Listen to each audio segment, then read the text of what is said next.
और आज कितने सांसद हैं भाजपा में हमारी जाति, क्या एक को भी मंत्री बनाया गया है?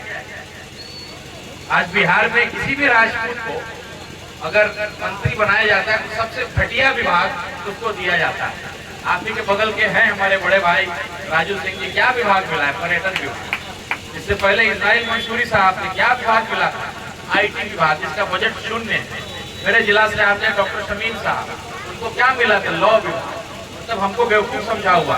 तो आज की डेट में अगर मैं चाहता हूँ, राजपूत समाज का बेटा चाहता है, फॉरवर्ड समाज का बेटा अगर चाहता है कि हम भी एक बड़ा विभाग ले, मजबूत विभाग ले, एक नया समीकरण बनाने की जरूरत है। ढाका विधानसभा को एक सांसद ने कहा था कि वो मिनी पाकिस्तान है, और हमारे बैरिस्टर असदुद्दीन ओवैसी साहब गए, पूरा ढाका उस समय काला झंडा लेकर के वक्त का खिलाफत कर रहा था। लेकिन जब बात देश के दुश्मनों से लड़ने की आई तो काला झंडा को फेंका और एक ही व्यक्ति ने तिरंगा थामा और पाकिस्तान मुर्दाबाद, हिंदुस्तान जिंदाबाद का नारा लगाया।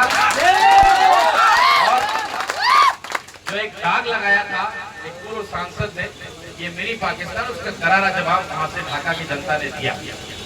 जो मैं कहता हूँ मैं राजपूत हूँ, लेकिन इसको अपनी पार्टी मानता हूँ, इसलिए क्योंकि मैं एक नया समीकरण बनाने निकला हूँ। ओवैसी साहब को आपने देखा होगा तिरंगा साफा, और मैं एक नया रंग का जो है साफा बांध करके जो है निकला हूँ। उसमें हम लोग चाहते हैं मूलतः एक नया समीकरण को तैयार करना, और अगर कुर्बानियां हम फॉरवर्ड समाज के लोग देना ही चाहते हैं, क्यों नहीं हम किसी ऐसे व्यक्ति को दे, ऐसे समाज को दे जो सही मायने में सबसे पिछड़ा। आपके बगल के विधायक है मीनापुर के, क्या कहते हैं, जब सिंह का, मिश्रा का, पांडे का जमाना गया, उन्हीं को हम लोग जवाब देने निकले हैं। नया परिवार, एक नया समीकरण बनाने निकले हैं। ये उनको जवाब देंगे। अगर किसी को CM बनाना ही है, क्यों नहीं हम अपने किसी दलित भाई को CM बनाएं? क्यों नहीं हम लोग, अगर CM बनाना ही है, क्यों नहीं हम अपने किसी मुसलमान के बेटा को मुख्यमंत्री बनाए बिहार?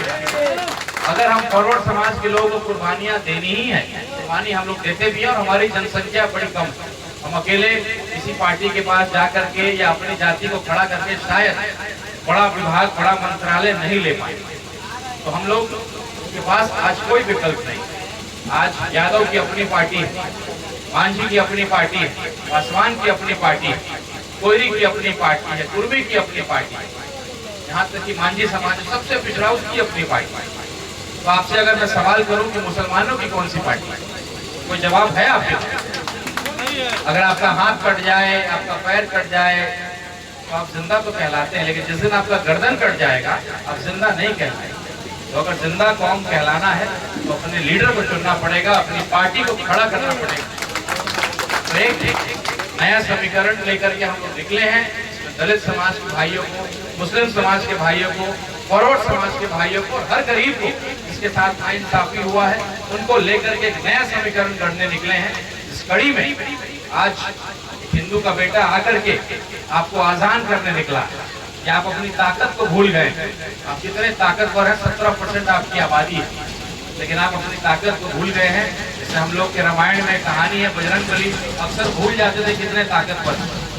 लक्ष्मण जी को तीर लग गया था रावण की लड़ाई में, जाकर के उनको पत्थर लेकर के आना था बहुत दूर से, अपनी ताकत को भूल गए थे। जामवंत जी ने उनको याद दिलाया कि आप कितने ताकतवर हैं। तो एक हिंदू को ये समझ में आ रहा है कि इस पार्टी में कितनी ताकत है। तो आप मुस्लिम भाइयों को कब समझ में आएगा? मैं वही आजान देने आया हूँ। जिस तरीके से नमाज का टाइम होता है, आपको आजान दिया जाता है मस्जिद से, और आप जाकर के अपनी नमाज को अदा करते हैं। तो एक आपका हिंदू भाई आपको आजान देने आया है कि जागिए, उठिए, खड़े होइए, अपनी ताकत को समझिए, अपनी क़यादत को समझिए, खड़ा करिए। तो चार पार्टी के लोग आएंगे, डराएंगे कि ये जीत जाएगा, वो जीत जाएगा।